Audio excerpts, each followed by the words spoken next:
Hey guys, Brine here. Welcome back to Sewing Back. And today we are in the kitchen. And I just came back. Well, it's a few days since we come back from our anniversary trip. And it finally stopped raining from the storms and things are starting to dry out here. We actually got close to 10 inches of rain from the band, I guess, of the hurricane until it just rocketed through here. We were blessed. We didn't have, I would say, little winds at all. We were actually expecting it to hit more our area, the metro Atlanta area, and of course it went east, and it's just awful to look at the pictures of like Chimney Rock Road, places we just were a week ago. And my heart just goes out to all of those struggling right now and praying for those that are waiting on help, that they would get help, and just that all the needs would be met. But I was able to get out in my garden yesterday. It stopped raining, and I went out and I picked jalapeno peppers. We had quite a few of them. I also picked some bell peppers. I actually ate a few of the bell peppers already, but those I will use for cooking over this coming week. The jalapeno peppers, I've been waiting to get enough like this because I wanted to do a fermentation. I like doing fermented jalapeno peppers. I like to add a little bit of my homegrown garlic. And one of the reasons I like adding the garlic to it is because it makes it a complete like probiotic food. If I just pickled the pepper, or not pickled the peppers, but fermented the peppers, that's still gonna have a probiotic approach to eating fermented foods. But when you add something like a garlic, that also has the prebiotic, which makes it a symbiotic relationship. So it's like a great food to have. The other thing about when you do fermented jalapeno peppers, if you deseed the majority of your jalapenos, they're really not horribly spicy if that's not your thing. If you want them to be more spicy, then by all means, leave the seeds. I try to get most of the seeds out. We still have a few. And so, but they just are delicious to add to just about anything. We'll eat them with dinners, soups, stews, a lot of time with tacos, taco bowls, any of that kind of stuff. But honestly, they're not bad if you're doing like a sandwich thing. So they're pretty yummy. They're good with eggs, you know, if you do something like that. So they add a great benefit of gut health, and this is the time of year when you really want to be building all of that up to keep yourself healthy and well as we move into flu and cold season. And honestly, we get a lot of fall allergies, so anything to help us combat those allergies turning into something like secondary infections or something like that. So that's what I'm doing. I'm going to show you how to do it. It's super easy. What do you need? Well, I have already cleaned. I soaked my peppers yesterday and let them air dry. So they're clean. I'm using distilled water. You could, if you have the full, I have a Berkey here, so I have the full package on it. You can use that, meaning I have the 4 filters or I have two filters plus the fluoride remover filter. So I have used plenty of things just with my Berkey, like my sourdough, all that stuff works just fine. But I have distilled water here, so I'm just going to go ahead and use this up. And what I'm going to be doing is making my brine. My brine is 4 cups of distilled water to 4 teaspoons of real salt. It cannot be iodized salt. It has to be like a real salt, like a Redmond's real salt, a pink Himalayan sea salt. I've even seen like gray sea salts. I don't know why I said garlic. Gray sea salts. Something like that. And then I'm just going to try to get it incorporated really well you slice up. I will be de-seeding. I have gloves. I am somebody that my skin gets really irritated when slicing hot peppers. Some people it doesn't bothers me. So I always wear gloves. And if it gets really bad, I change my gloves because it starts going through the gloves for me. So I have a little funnel. I have a nice sized jar here. And we're going to ferment some jalapeno peppers. So when I add the garlic, all I'm going to do is peel my garlic. And I'll probably just smash it is usually what I do. And I just throw it periodically, a clove or two in the jar as I'm building up my peppers. And then you just pour over the solution. Then I have a weight. You don't have to have a weight, but I have some, so I put a weight to try to keep everything from floating above the brine, okay?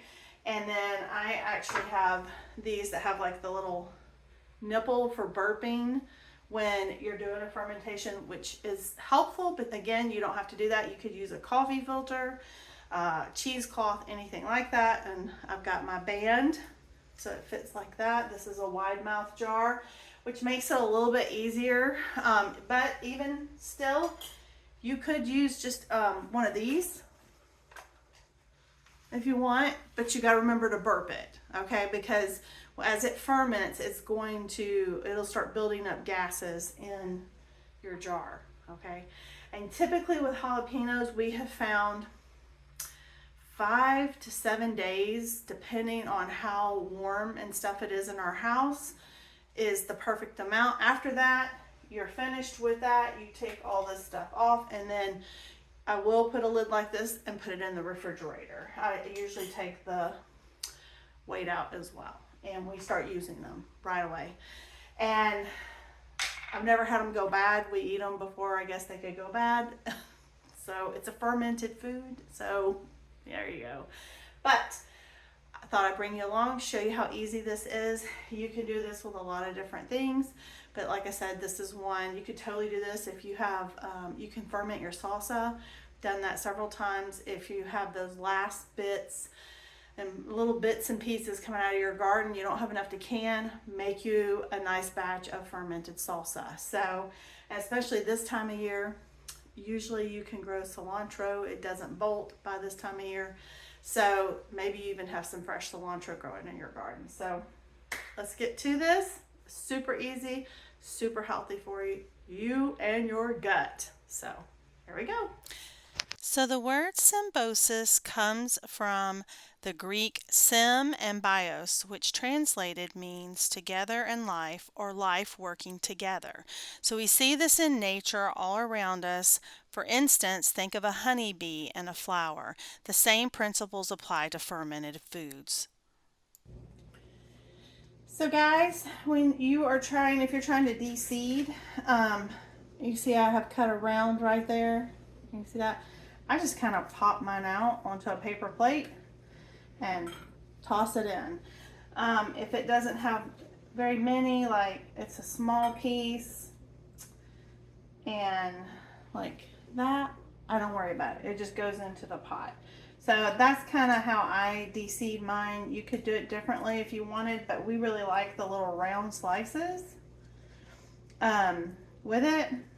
So there you go. The other thing, some people like to grate garlic, or you could also use onion. Like some people, yes, there are people who do not like garlic, or it doesn't like them.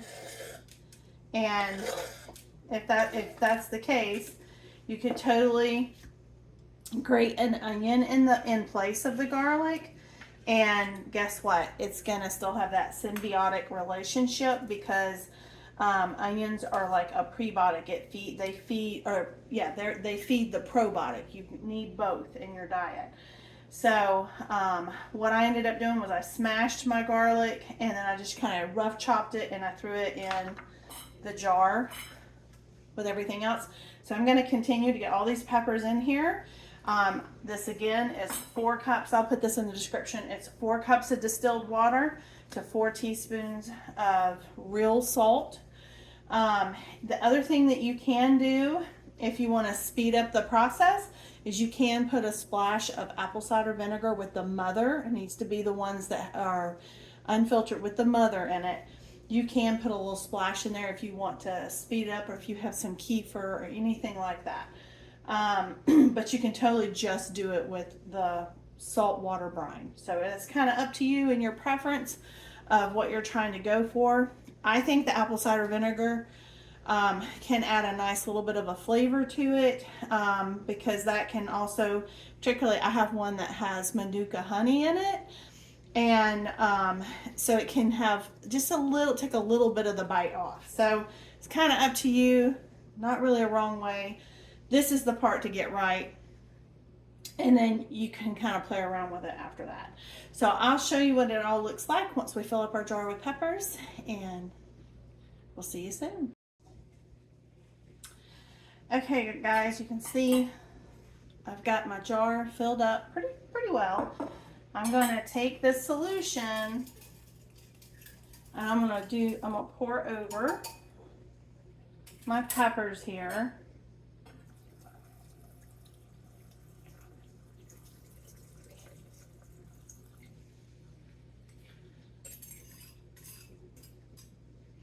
And I am going to do a little splash of my, this is my apple cider vinegar that has a little bit of the honey in it, and it has the mother. So I'm going to put a little splash inside this cup. And we're going to pour that on the top. Honestly, I'm going to put a little bit more. I'm just going to finish it off. I don't remember where I got this, but this has been such a good, this is from New Zealand. This has been such a good apple cider vinegar.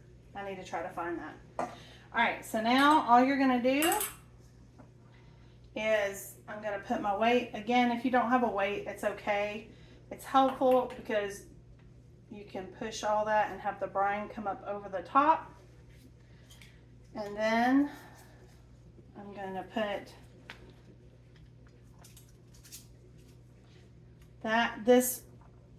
it'll start to build gases up in it, and this will kind of explode. It won't explode. It will if you don't come over, but typically I'll just pinch it, the nipple opens, the air is released. I typically will sit this inside of something else because sometimes it will kind of come over, spill over a little bit. Just depends. But typically it will take, this one will probably only take about 24 hours and we'll start seeing bubbles coming up, because I did put that apple cider vinegar that had the mother in it, so it already has kind of a fermentation going. This is just going to add to it. If you just were using the saltwater brine, usually a couple days you start seeing bubbles. Again, if it's really warm, if you're doing this in the summer, it's warm in your house, or in the fall, maybe you don't have the air conditioner and it warms up during the day, it'll go quicker. Again, I would start tasting them at around 5 days to see where they are. This is not like sauerkraut. Jalapeno peppers, if you're going to do a fermented salsa, again, some people 3 days, 4, 5, I think 7 has kind of been the max for us on those things. But this is just beautiful. It's going to be beautiful. Sorry, it is beautiful, and it's going to be so tasty. We're so excited to have these. And I grew all of this. This is all, I did put a couple, I had one plant of some sweet banana peppers, and I did put those in here as well, because I've eaten some of those fresh, but I was like, I had enough that wouldn't get used, and so I just went ahead and added it to this. You can add green tomatoes to something like this if you like. We have done that before. I think I have an old video where I did that. I can look and add it to the description. But that's how easy it is to ferment, and I will update as this gets going. So that's where we're at for now. So stay tuned, and we'll see you in a few days. So guys, I'll put an update of this at the end, but I'm gonna go ahead and sign this video off. And I hope you found value in this. I hope you'll give it a try. Have you tried fermented foods? You can ferment carrots. Of course, everybody knows you can ferment cabbage. Of course, there's sourdough. There's a whole plethora. Radishes are really good fermented. Of course, if you have pickles coming out this fall, if you're like in the southeast and you can grow those fall batches, you can ferment those. They're really good and tasty. One of the nice things about that is they don't necessarily lose their crunch. But we're excited about our fermented peppers. Like I said, I'll update you on that. Let me know if you've tried fermentation before. Did you know about adding the garlic and the onions and how beneficial that is? You could also add leek if you had that. That would be a good one as well. They're all in the same family. So just remember, you always want to balance the pro with the prebiotics. And anytime you can find those foods that have both, that's stellar. That's some real food, real good gut food. And so anyway, with that, I thank you for being here, and I will see you in the next one. Bye. Hey guys, it's about 6 days later since we made the peppers, and I wanted to show you what they look like. If you can see this, you see all those bubbles coming up, that is the fermentation that has transpired. It is a cloudy look. If you do a salsa, it'll also have kind of a cloudy look like that to your brine. That's totally normal. But this is ready to go, so I'm going to actually take this off. I'm going to put one of those little plastic white lids I showed you in the video, and these are going to go in the refrigerator, and we'll eat on these until they're gone. It's fermented. We've never had any problems with it, and they will be so delicious. Matter of fact, I think we're gonna do some chicken wings for dinner, and these will be great as a side. So anyway, I appreciate you being here, and let me know if you try it. Bye.